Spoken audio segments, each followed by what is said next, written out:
Bueno, estuvimos viendo de las notas características de la Iglesia de Atributos, la unidad, dijimos además que la Iglesia sí es una, que un solo es el bautismo, una sola fe, un solo Señor. Pues ahora seguimos con el tema de la unidad, con ese atributo de la unidad. Yo daba como ejemplos de contradicciones entre los atributos de la Iglesia, partiendo justamente de la unidad, y ahora seguimos con la unidad. La Iglesia es una en el amor a Dios y en la caridad recíproca, es decir, una en el amor hacia Dios y hacia el hermano.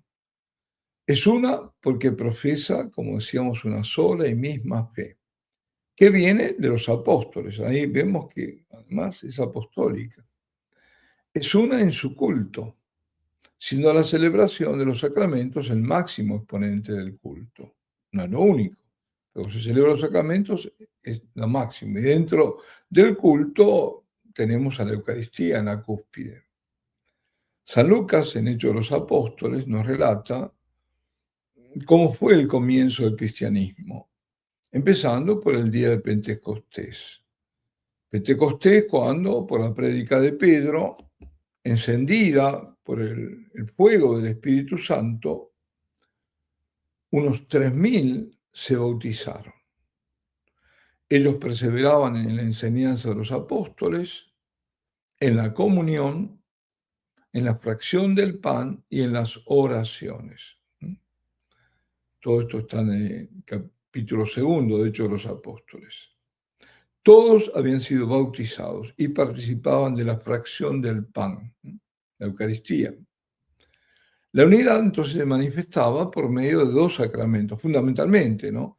De dos sacramentos de la iniciación cristiana, asimismo como de una misma enseñanza apostólica y de una comunión, incluso de bienes. Ponían a disposición de todos los bienes. Cuando la unidad se rompe, no es posible compartir el mismo culto. O sea, donde no hay comunión eclesial de iglesia, no puede haber comunión sacramental. ¿Cuáles son las causas por las que se rompe la unidad? Bueno, las causas son tres. Se rompe la unidad por la herejía, por el cisma o por la apostasía. Por eso, falsa es la iglesia que promueve la intercomunión. Es decir, que, por ejemplo, vengan a participar de la misa protestantes o de otras denominaciones, como dicen ahora. No pueden, no se puede. Eso se llama intercomunión. Y lo que ahora aparece con descaro aún mayor es lo que yo llamaría intercelebración. Es decir, no solo ya que reciben la Eucaristía protestantes u otros ajenos a la comunión de la Iglesia católica, que eso es intercomunión, sino que celebren, entre comillas, sí, sacerdotisas anglicanas o aberraciones por el estilo, junto y a veces en lugar de sacerdotes católicos, una iglesia católica. No, eso es un horror. Mencioné los tres casos, ¿no?, de la ruptura de la unidad, ¿no? La herejía, el cisma, la apostasía. Casos sujetos al apartamiento a la comunión con la Iglesia. Según el canon, derecho canónico, el canon 751, define esas tres figuras graves que separan de la comunión de la Iglesia de la siguiente manera. Herejía, dice, es la negación pertinaz, es decir, continua, negación continua, después de recibido el bautismo, de una verdad que ha de creerse con fe divina y católica. Una, no es fe humana, es fe divina, es decir, viene de Dios, yo tengo que creer. Y después de haber recibido el bautismo, tengo que creer en eso. Si yo niego eso, entro en herejía. O si no, la duda pertinaz sobre la misma, no solo la negación. La duda, si continúo yo dudando, yo entro en una herejía. Puede ser formal o material, depende. O sea, se niega una verdad de fe divina y católica, como por ejemplo la resurrección de nuestro Señor o la virginidad perpetua de Nuestra Señora, que María ha sido virgen antes, durante y después del parto. Los que afirmen que María ya ha tenido otros hijos son herejes, sin alegaciones pertinaz. ¿eh? No, pero la Escritura dice no, no. Es la verdad, ya es un dogma incluso. Bien, el otro es la apostasía. La apostasía. Pues, ¿la apostasía qué es? Es una rebelión, ¿no? En el fondo contra Dios. Pero, ¿cómo lo define el canon, el derecho canónico? En el canon 751. Es el rechazo total de la fe cristiana. Se rechaza. Apostasía es rebelión, es sedición, es quebrar el orden unitario de la fe. Por ejemplo, quien niega la divinidad de Cristo, como los arrianos, son apóstatas, porque con eso se rechaza la totalidad de la fe. Si Cristo no es Dios, entonces no hay salvación, no hay nada. Muchos son los apóstatas que dicen ser parte de la iglesia. Ese es el otro tema que vamos a hablar, de que todo esto está en la misma iglesia. Hay cismáticos dentro de la iglesia. Cisma, que es el tercer, lo que separa, rompe la unidad de la iglesia. Es el rechazo de la sujeción al sumo pontífice o de la comunión con los miembros de la iglesia, el sometidos. Es el caso de las iglesias ortodoxas. El caso de los sedevacantistas, para quienes el último papa válido fue Pío XII. Son cismáticos. Según el canon 1364, los herejes, apóstatas, cismáticos, entran en excomunión late sentencia. Quiere decir automática. No es necesario ningún otro juicio, ya están. En la definición de herejía se dijo fe divina y católica. Ahora, ¿qué se entiende por ello? Bueno, esto lo dice el canon anterior, 750.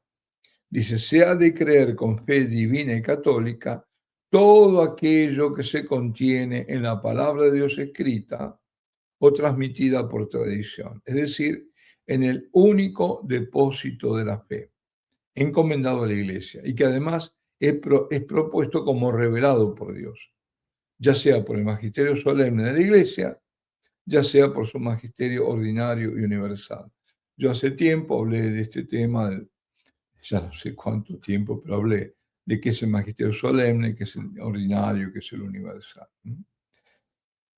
que se manifiesta en la común adhesión de los fieles bajo la guía del Sagrado Magisterio. Por tanto, todos están obligados a evitar cualquier doctrina contraria. Es decir, lo que se cree la Iglesia, lo que el Magisterio indica, lo que viene de la revelación. La revelación está dada por la palabra escrita en los Evangelios, por ejemplo, y el resto del cuerpo del Nuevo Testamento, pero en los Evangelios fundamentalmente, y además la tradición, los padres de la iglesia, padres apostólicos, la tradición. Eso se llama el depósito de la fe. ¿Y quién lo custodia? El magisterio de la iglesia. Ese magisterio perenne, no cualquier magisterio. No el magisterio momentáneo. No, porque ahí puede haber errores, hasta herejías puede haber. Pero entonces hay un magisterio perenne, está el solemne, que ha sido además proclamado, promulgado mediante dogmas, todo eso. A eso hay que creer. La Iglesia Católica mantiene además la sucesión apostólica. Eso es la que le confiere también toda esta unidad y esta coherencia, que hay una sucesión apostólica y está expresada en el sacramento del orden. Y todos bajo una única cabeza visible, el romano pontífice. Ahí está el otro elemento de la unidad de la Iglesia. ¿Por qué es una? Tenemos un solo romano pontífice, que puede ser mejor o peor, y que mientras no sea declarado, por ejemplo, un antipapa, pues se lo sigue a él. Nosotros seguimos fundamentalmente, además, en la medida en que el Papa siga a Cristo, pues si el Papa empieza a decir cosas que no corresponden, no tenemos por qué seguirlo ni obedecerlo. Nosotros obedecemos a Cristo, pero estamos bajo el Papa y no podemos, además, eh, sin ninguna razón, contrariar esto. Eso es lo que porque si no, cada uno se pone, además, eso sería el caos, ¿no? Cada uno su propio magisterio, cada uno, se erige en papa, este no es papa, ¿y quién eres tú para decir que no es papa, no? Ni siquiera ¿qué eres, un concilio? Y lo estamos viendo, eso también, este daño que se ha producido, estas confusiones que se ha pedido de la cabeza, se produjo, ha hecho un daño enorme, porque han aparecido estos iluminados que dicen que ellos saben quién es, quién no es, determinan todo esto. Se han hecho ellos mismos. Hay uno que además ya declaró el quinto dogma, es la locura total. Bueno, una vez que comienza el caos, sigue el caos. En las iglesias ortodoxas, por ejemplo, aunque se mantuvo la sucesión apostólica, no hay una cabeza que sea reconocida por toda la ortodoxia. Por lo contrario, cada iglesia, de acuerdo a la tradición en el país, es autocéfala. Tiene su propia cabeza, cada una. Y todas están en situación de cisma con la iglesia única de Cristo. Ahora, eh, han intentado unirse y no han podido. El Congreso Panortodoxo no funcionó y el último cisma que se produjo en ellos fue entre los patriarcas de Constantinopla y de Rusia, entre Kirill y, ¿cómo era? Bueno, ahora no me acuerdo cuál era, si Bartolomé o cuál, de Constantinopla. Es decir, ellos tienen sucesión apostólica, en eso hay una unidad, pero no hay unidad en la cabeza. En el caso de la comunidad anglicana, ahí es peor. Se rompió la sucesión apostólica, no hay. Y además, y aquí vemos, porque queremos hablar de sinodalidad, y aquí vemos lo que es la sinodalidad. El gobierno sinodal, es decir, la comunidad eclesial anglicana está gobernada por un sínodo general cuyo cariz es democrático, o como lo llaman, participativo. Esa sinodalidad nada tiene que ver con la naturaleza de la iglesia fundada por nuestro Señor, absolutamente nada. Nunca dijo eso, nunca. Y ellos, los anglicanos, tienen una cámara de obispos, otra de clérigos y una tercera de laicos. Y tal gobierno, totalmente ajeno a la iglesia de Cristo, es en sí elemento de división. Están divididos. Además, alberga corrientes. Está la alta iglesia, que conserva alguna similitud con la iglesia católica, está la baja iglesia, la que llaman iglesia amplia, abierta a todo, o sea, a cualquier cosa. En definitiva, es un mixto entre jerárquico y democrático, participativo, con elementos provenientes del catolicismo, del protestantismo, del luteranismo. Han tomado un poco de cada cosa, ¿no? Bueno, a eso se quiere ir. La única iglesia, Jesucristo, la fundó sobre Pedro. Ubi Petrus, ibi Ecclesia. Por eso, donde hay iglesia, donde no hay iglesia, perdón, donde no hay iglesia no hay Pedro. Pedro y los apóstoles fueron la primera iglesia jerárquica según la voluntad de su fundador. A ella y solo a ella le dio la plenitud de los medios de salvación. Bueno, todo esto en cuanto a que la iglesia es una. Vamos a ver también, espero que se entienda, ¿no? Después hablaremos más, pero bueno. Aquí nos detenemos para seguir en el próximo. Alabado sea Jesucristo.